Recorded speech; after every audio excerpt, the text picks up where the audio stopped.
Halo warga Nobar yang kemana-mana wajib bawa power bank, kabel data, sama kepala charger karena nyawanya ada di HP bukan di badan. Kayak apa kabarnya bebuhan takir colokan. Kembali lagi bersama Mang Tobi, sang pengangguran profesional yang kali ini akan membawakan film aksi tahun 2025 dari tetangga kita, yaitu Malaysia. Mengisahkan perjuangan seorang pria yang dianggap sampah masyarakat karena masa lalunya, tapi justru dialah yang paling mati-matian bertahan hidup dan membereskan kekacauan saat orang-orang suci malah diam saja. Sebuah tontonan nang cocok banar gasan menemani bebuhan pian nang lagi selonjoran kaki setelah seharian banting tulang. Terutama buat pian yang sering merasa kerja kerasnya dipandang sebelah mata, biar pian puas melampiaskan kekesalan hari ini lewat baku hantam di layar tanpa perlu pian yang berkeringat. So, tanpa berlama-lama lagi, siapkan mata, telinga, dan anu-anuan kalian semua. Mari kita nobar dan inilah Banduan. Di awal film diperlihatkan sebuah truk MBG yang malam-malam melintas di jalanan sepi. Lalu tiba-tiba truk itu dicegat oleh 5 polisi yang dipimpin oleh Inspektur Johari. Saat hendak diperiksa barang bawaannya, ternyata ada pasukan bersenjata yang menjaga di dalam box dan mereka langsung melakukan perlawanan.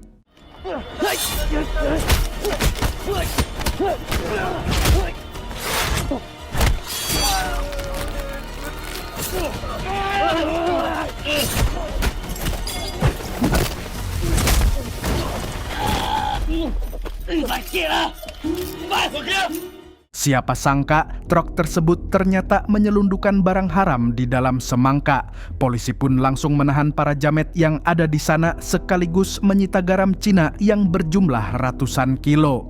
Barang tersebut kemudian disimpan di sebuah terowongan rahasia untuk sementara waktu. Setelah itu, seorang jamet yang bertugas memantau situasi langsung melaporkan pencidukan tersebut ke bosnya yang ada di pabrik. Dia pun disiksa habis-habisan karena dianggap tidak becus bekerja. Aku tak tahu mana datang baru-baru tu. Habis tu, barang aku hilang macam tu je. Sumpah, Cak. Aku tak tahu.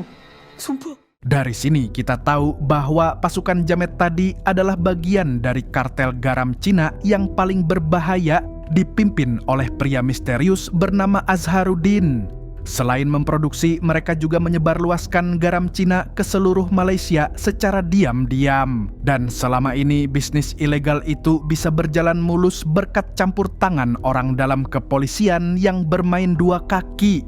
Lalu tak lama si ordal yang kita panggil saja Samidi itu menelepon bos pabrik yang brewokan ini. Samidi meminta bagian barang haram sebagai upah karena sudah membantu memperlancar urusan bisnis ilegalnya. Bang Brewok bersedia memberi lebih asal Samidi mau mencarikan nama-nama polisi yang telah menyita barang haramnya. Tak butuh waktu lama, Samidi pun langsung mendapatkan kelima nama yang diinginkan. Diorang ni semua akan mati sebelum subuh. Aku akan koyakkan perut diorang. Aku akan jadikan diorang semua tu contoh. Siapa langgar tempat aku, semua akan mampus. Di sisi lain, salah satu tangan kanan Bang Brewok yang bernama Malik mendadak dihubungi oleh istrinya. Tapi itu hanya akal-akalan barat karena sebenarnya yang menghubungi adalah Inspektur Johari. Rupanya Malik adalah anggota unit anti narkoboy di Mabes Polri cabang Malaysia. Dan dia sudah menyamar menjadi bagian dari kartel barang haram selama 2 tahun. Di sini, sang inspektur menanyakan perkembangan penyelidikan yang dilakukan Malik terhadap sosok Azharuddin. Akan tetapi, sampai detik ini Malik belum berhasil mendapatkan informasi apapun. Tidak diketahui di mana keberadaannya dan bagaimana komuk si Udin itu. Aku nak engkau bertahan sikit je lagi. Malam ni adalah malam yang paling penting untuk kita berdua. Dia mesti keluar malam. Malik pun mengaku menyerah karena semakin lama dia berada di sana akan semakin terancam masa depannya. Namun, inspektur memintanya bertahan sedikit lagi sebab akan ada transaksi besar-besaran dalam waktu dekat ini.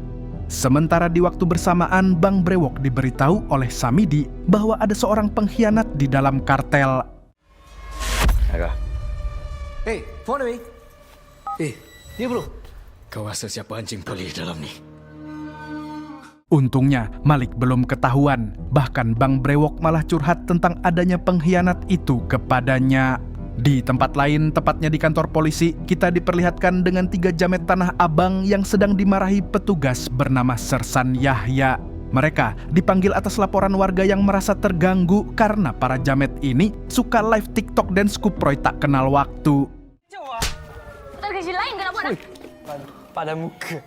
Salah satu jamet bernama Remy pun langsung digampar oleh kakak ceweknya yang bernama Yati nggak pakai pesek. Yati tidak suka adiknya ngemis gift paus padahal masih muda dan bisa cari kerjaan lain. Kembali ke Inspektur Johari yang kini menghadiri acara di rumah ketua polisi.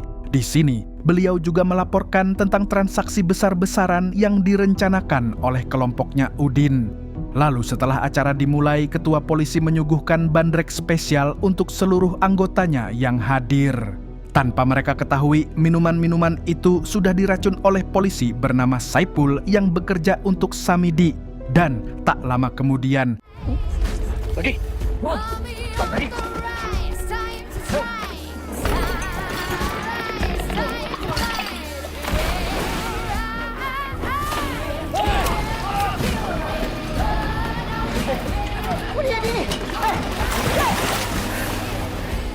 beberapa polisi pun seketika tumbang setelah muntah darah, termasuk sang ketua polisi. Untungnya, Inspektur Johari masih selamat dari maut karena belum meminum bandreknya. Media tak boleh tahu, publik tak boleh tahu kita tewas. Pertahankan bukti, Johari. Selamatkan semua anggota. Setelah itu, Inspektur menelepon seorang dokter tetangganya Syahrukh Khan untuk meminta obat penawar racun. Akan tetapi karena tragedi itu harus dirahasiakan, maka terpaksa Inspektur yang mendatangi dokter dengan membawa para korban keracunan. Beruntung ada truk milik pemuda yang dipanggil Koboi. Dan si Koboi inilah yang sudah membuat bandrek hari itu, sehingga mau tak mau dia harus bertanggung jawab. Tapi ada masalah lain karena Koboi tidak bisa menyetir, sedangkan sopir truknya ikut keracunan.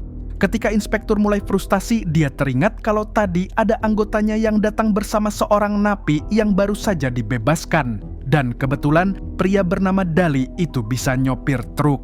Tapi dia sempat menolak karena harus menjemput anaknya yang belum ditemui sejak lahir akibat mendekam 10 tahun di balik jeruji besi. Setelah didesak dan diancam, Bang Dali pun akhirnya setuju untuk membantu. Kau ingat kau seorang jadi keluarga? Tu yang terbaring tu, semua ada keluarga. Sekarang kau pergi kat lori tu, kita selamatkan semua polis tu. Hal kau kita bincang, kita settle kemudian. Tak boleh Tuan, saya kena pergi Tuan. Kau nak pergi mana lagi? Zali, kau tengok aku. Tengok aku. Banduan ni, semua orang pandang saya burung tau. Tapi kalau kau dengar cakap aku, kau boleh buktikan kepada dia orang yang kau ni bukan sampah masyarakat. Okay? Sebelum berangkat, Inspektur sempat menelepon Sersan Yahya dan memintanya menghubungi semua kantor polisi di kota. Dia menginginkan perkembangan terbaru tentang situasi terkini mengingat kelompok Udin akan melakukan transaksi. Namun, tidak ada satupun kantor yang menjawab saat ditelepon Sersan Yahya. Situasi mencurigakan itu pun segera dilaporkan kepada sang inspektur, yang kemudian memintanya untuk siaga, termasuk mengunci semua akses ke kantor.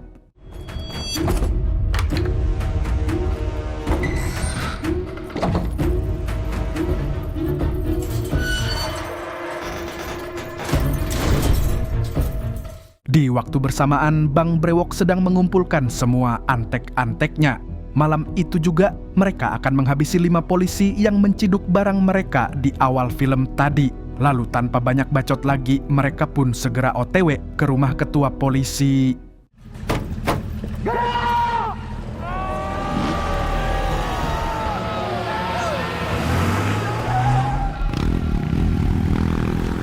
Tapi kemudian Saipul mengabari kalau Inspektur Johari CES sudah tidak di rumah ketua polisi lagi. Oleh karena itu, mereka langsung mengubah rute dan mengejar truk yang dinaiki sang inspektur. Begitu tiba di area Kampung Bukit Hujung, anak buah Bang Brewok pun segera berpencar untuk mengepung truk. Sementara di sisi lain, Dali yang sedang menyetir tiba-tiba mendapat telepon dari Hana, anaknya yang dititipkan di panti asuhan. Namun tak disangka-sangka,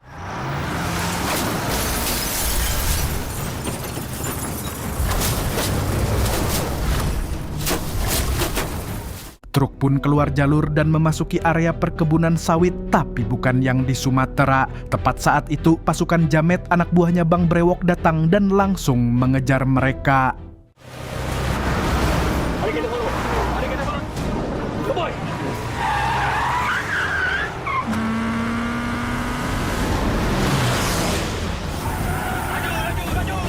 Ini yang paling laju lori ini, Tuan. Aksi kejar-kejaran pun tak terhindarkan, dan di situasi terpojok itu, Inspektur Johari terpaksa melepaskan tembakan.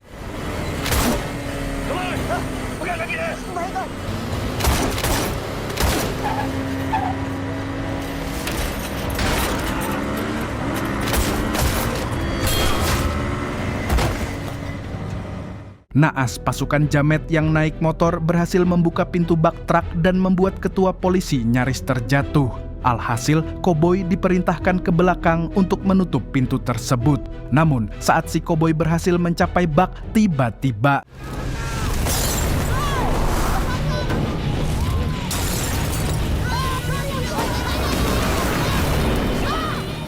bagian belakang truk pun terbakar sehingga Bang Dali dan inspektur langsung melakukan aksi pertahanan yang cerdas.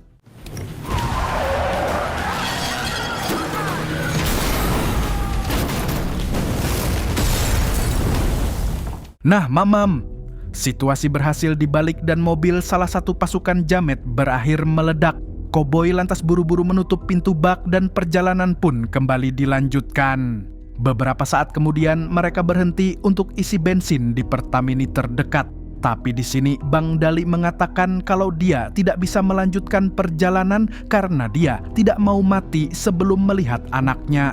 Sementara itu koboi protes karena truknya rusak, bahkan kaca depannya pecah. Padahal truk itu adalah warisan dari mendiang ayahnya. Lebih baik lori jahanam daripada saya sendiri mati. Apa yang kat belakang tu apa? Yang bergelimpang kat belakang tu? Semua orang tu polis tu, semua kena racun tu tak? Kau nak dia mati juga? Okey. Sorry, kau nak jumpa anak kau tak? Kau nak bisnes kau balik? Aku minta tolong kat kau orang. Tolong. Di sinilah inspektur meyakinkan mereka bahwa mereka harus lanjut karena ada banyak nyawa polisi yang perlu diselamatkan. Setelah dibujuk, akhirnya koboi dan Bang Dali bersedia membantu sang inspektur lagi. Tapi saat mereka kembali melaju melewati tengah hutan, tiba-tiba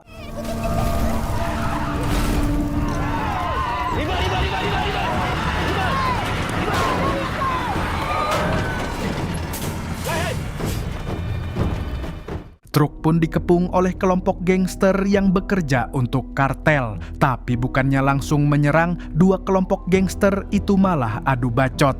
Mereka memperebutkan siapa yang bisa menghabisi polisi karena Bang Brewok menjanjikan hadiah besar. Lalu tak disangka Bang Dali malah turun untuk menghadapi para gangster secara langsung. Disinilah dia mengungkap jati dirinya yang sebenarnya.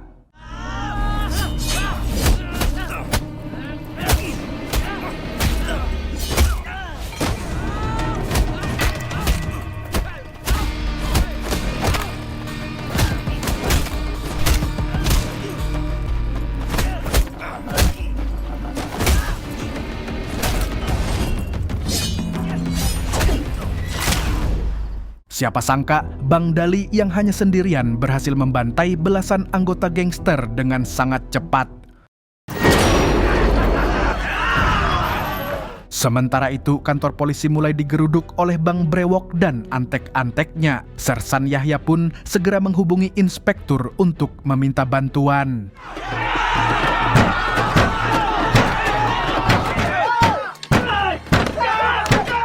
Ketika Bang Brewok tidak bisa masuk, saudaranya yang tak lain adalah si Nazarudin ternyata berada di dalam. Rupanya, selama ini bos kartel itu menjadi tahanan sehingga Bang Brewok menuntut agar semua napi dibebaskan. Karena kalau tidak, maka dia dan pasukannya akan menyerang secara brutal-brutalan. Pelik lah. Biasanya dia orang tak kisah mana-mana dia masuk lokap. Lalu saat Sersan Yahya sedang menemui para napi untuk menanyai nama-nama mereka, tiba-tiba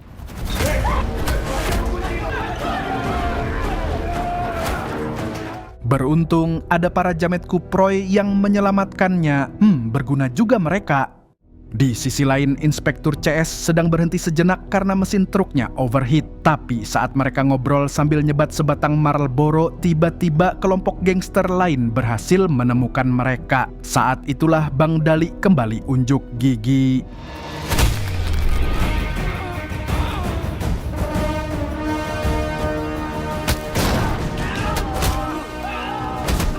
Sedangkan koboi dan inspektur menggelindingkan ban untuk pengalihan.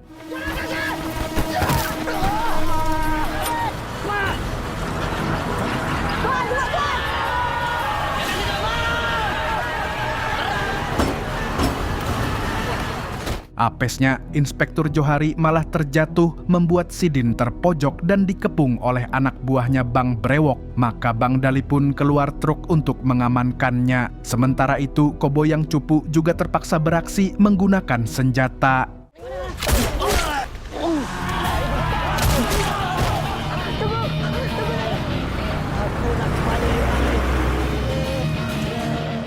Di sisi lain di kantor polisi, Bang Brewok mulai memerintahkan pendobrakan. Sementara si Malik diam-diam menghubungi sang inspektur untuk mengabarkan tentang keberadaan si Udin. Namun sayangnya, inspektur tak kunjung membaca WhatsApp-nya. Lalu di tengah itu, Bang Brewok menyuruh Malik untuk menyelesaikan urusan penyerangan truk sebab tangan kanannya gagal menjalankan tugas. Setelah itu, Bang Brewok masuk kantor polisi melalui jalan pintas di atap gedung. Dia pun akhirnya mencapai sel tempat si Udin yang merupakan kakaknya ditahan. Bang Brewok lalu menemui Sersan Yahya untuk meminta kunci sel sambil membawa sajam. Dan tak berselang lama, pergelutan pun pecah.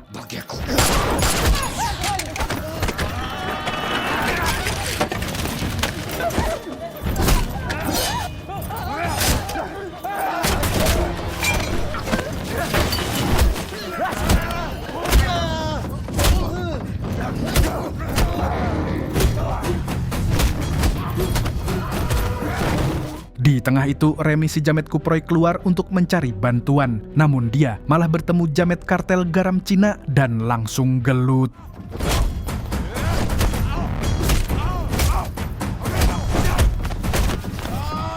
Si jamet garam Cina pun berhasil dijatuhkan oleh si jamet kuproy. Namun saat Remi kembali masuk, dia justru melihat pemandangan yang mengiris hati.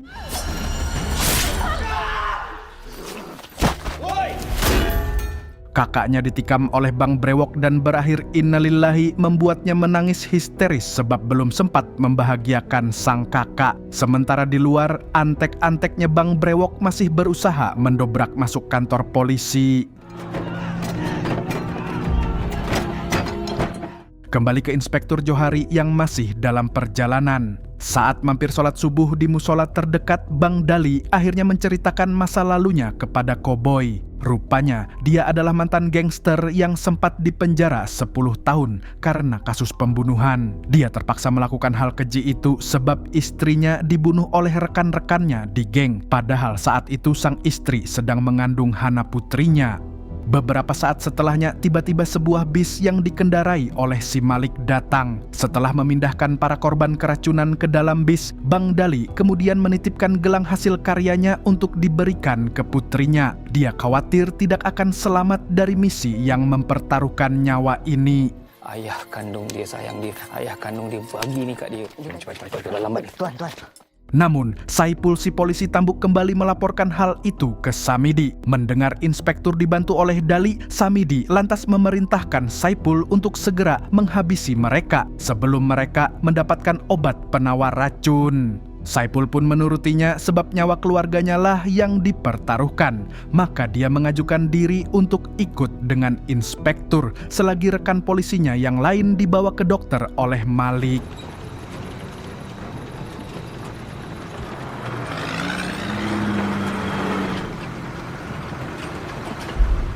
Singkat cerita, begitu truk memasuki wilayah pertambangan, tiba-tiba mereka dihadang lagi oleh pasukan kartel garam Cina. Dan ketika Bang Dali keluar untuk menemui mereka, tak disangka-sangka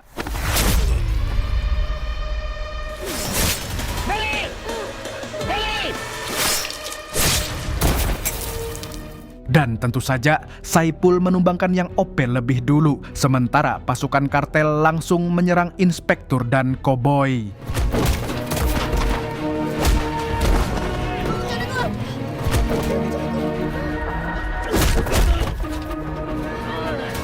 Koboi berhasil melarikan diri, tapi naas Inspektur Johari tak bisa melawan saat disiksa secara brutal. Tak lama tangan kanannya Bang Brewok muncul, lantas melakukan ini.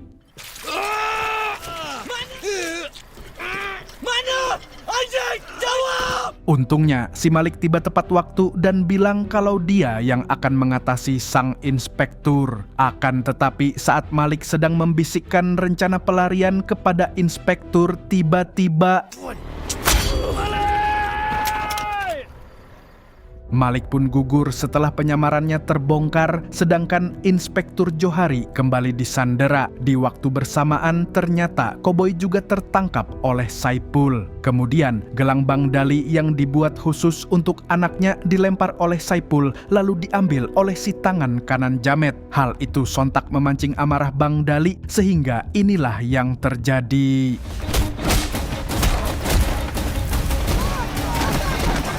Masa depan anak kau aku jamin. Masa depan anak cerah, tapi tak daya. Assalamualaikum.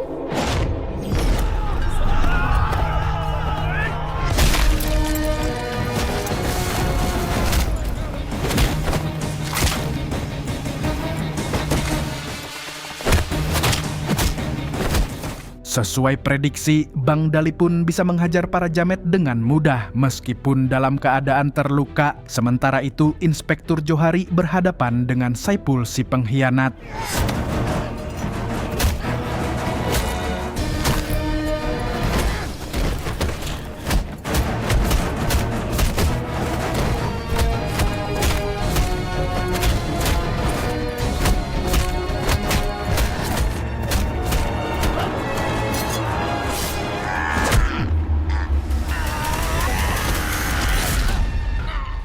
Setelah Saipul Modiar, tibalah waktunya untuk Bang Dali Baiwan dengan tangan kanannya Bang Brewok.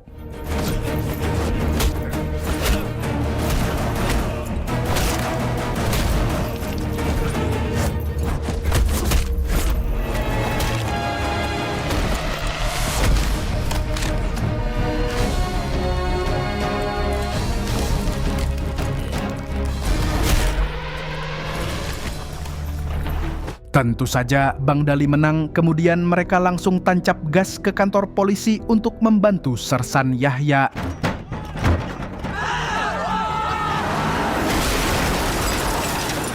Di sana, Bang Dali turun sendirian dan masuk kantor melalui terowongan rahasia tempat barang haram hasil sitaan disimpan. Dia pun bertemu dengan Sersan Yahya, kemudian membawa Yati dan para Jamet Kuproy ke truk yang menunggu di tempat rahasia. Tapi sebelum pergi, mereka lebih dulu memusnahkan garam Cina yang sudah merusak masa depan bangsa.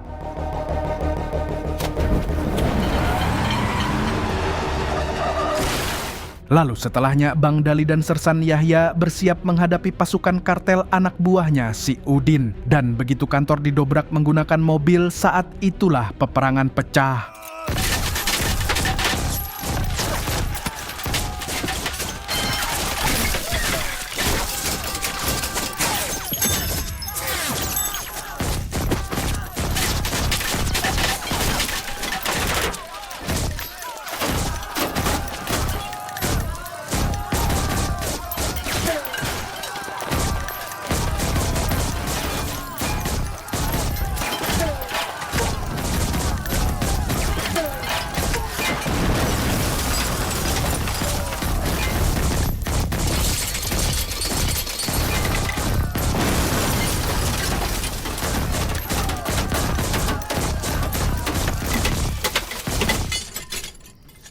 Dan akhirnya Bang Dali berhasil menghabisi mereka semua setelah menembak secara brutal-brutalan. Beberapa saat kemudian, bantuan dari tim kepolisian datang bersama ambulans. Sementara itu, Samidi ditangkap karena ketahuan membantu kartel barang haram. Si Udin pun hanya bisa pasrah karena belum sempat bebas, kini malah dibawa ke penjara yang keamanannya lebih ketat. Di sini juga terungkap kalau ternyata Bang Dali adalah mantan anak buahnya si Udin. Tunggu tadi. Ya. Usai semua kekacauan selesai, akhirnya Bang Dali benar-benar bebas. Saat itu juga Inspektur Johari memberinya kejutan sekaligus hadiah, yaitu dengan mempertemukan Dali bersama putrinya setelah 10 tahun terpisah. Dan reuni itu berlangsung dengan sangat mengharukan. Jangan tinggalkan Ana lagi tau. Ayah minta maaf. Udah, Ayah jangan nangis. Takkan tinggalkan Ana lagi. Maafkan Allah.